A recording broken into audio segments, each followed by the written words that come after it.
Once upon a midnight dreary, while I pondered, weak and weary, over many a quaint and curious volume of forgotten lore, while I nodded, nearly napping, suddenly there came a tapping, as of someone gently rapping at my chamber door.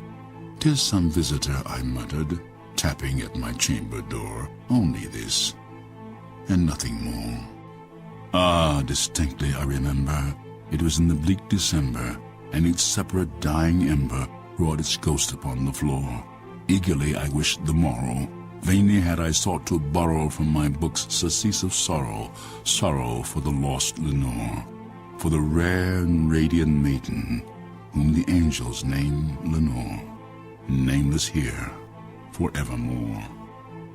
And the silken, sad, uncertain rustling of each purple curtain thrilled me, filled me with fantastic terrors never felt before, so that now, to still the beating of my heart, I stood repeating, "'Tis some visitor entreating entrance at my chamber door, some late visitor entreating entrance at my chamber door. This it is, and nothing more." Presently my soul grew stronger, hesitating then no longer. "Sir," said I, "or madam, truly, your forgiveness I implore, but the fact is I was napping, and so gently you came rapping, and so faintly you came tapping, tapping at my chamber door, that I scarce was sure I heard you." Here I opened wide the door. Darkness there, and nothing more. Deep into this darkness peering, long I stood there wondering, fearing, doubting, dreaming dreams no mortal ever dared to dream before. But the silence was unbroken, and the stillness gave no token, and the only word there spoken was the whispered word, "Lenore?" This I whispered, and an echo murmured back the word, "Lenore." Merely this, and nothing more. Back into the chamber turning, all my soul within me burning, soon again I heard a tapping somewhat louder than before. "Surely," said I, "surely that is something at my window lattice. Let me see then what thereat is, and this mystery explore. Let my heart be still a moment, and this mystery explore. 'Tis the wind, and nothing more." Open here I flung the shutter, when with many a flirt and flutter in there stepped a stately raven of the saintly days of yore. Not the least obeisance made he, not a minute stopped or stayed he, but with mien of lord or lady perched above my chamber door, perched upon the bust of Pallas just above my chamber door, perched and sat, and nothing more. Then this ebony bird beguiling my sad fancy into smiling by the grave and stern decorum of the countenance it wore. "Though thy crest be shorn and shaven, thou," I said, "art sure no craven, ghastly, grim, and ancient raven wandering from the nightly shore. Tell me what thy lordly name is on the night's Plutonian shore." Quoth the raven, "Nevermore." Much I marveled with this ungainly fowl to hear discourse so plainly, though its answer little meaning, little relevancy bore.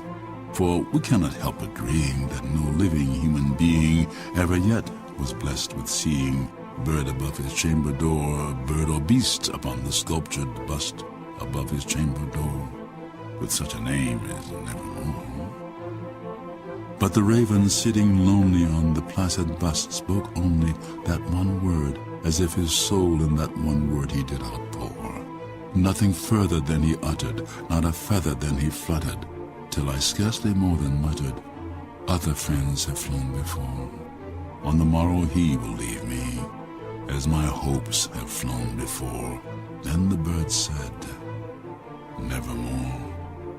Startled by the stillness broken by reply so aptly spoken, "Doubtless," said I, "what it utters is its only stock and store, caught from some unhappy master, whom unmerciful disaster followed fast and followed faster, till his songs one burden bore, to the dirges of his hope that melancholy burden bore, of never, nevermore."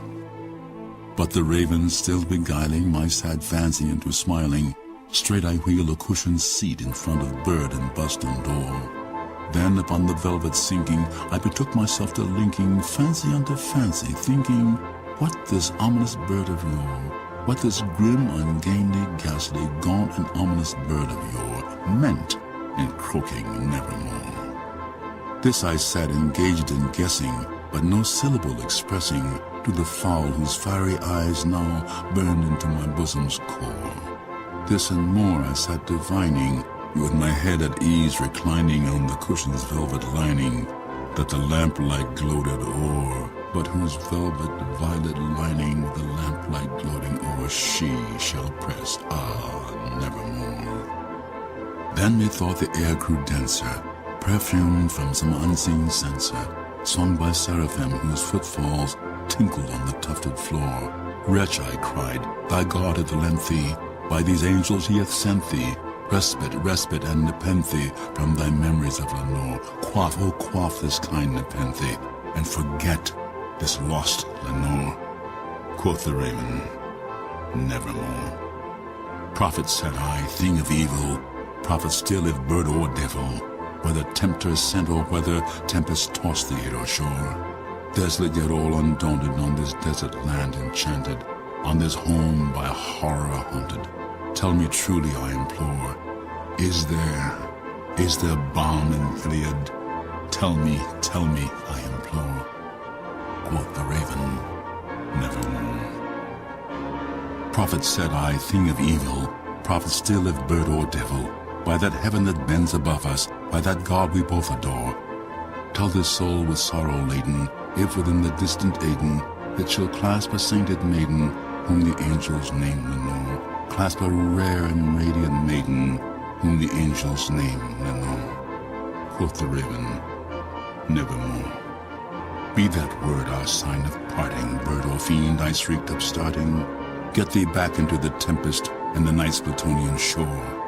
Leave no black plume as a token of that lie thy soul hath spoken. Leave my loneliness unbroken. Quit the bust above my door. Take thy beak from out my heart and take thy form from off my door. Quoth the raven, nevermore. And the raven, never flitting, still is sitting on the pallid bust of Pallas just above my chamber door. And his eyes have all the seeming of a demon's that is dreaming, and the lamplight o'er him streaming throws his shadow on the floor. And my soul, from out that shadow that lies floating on the floor, shall be lifted nevermore.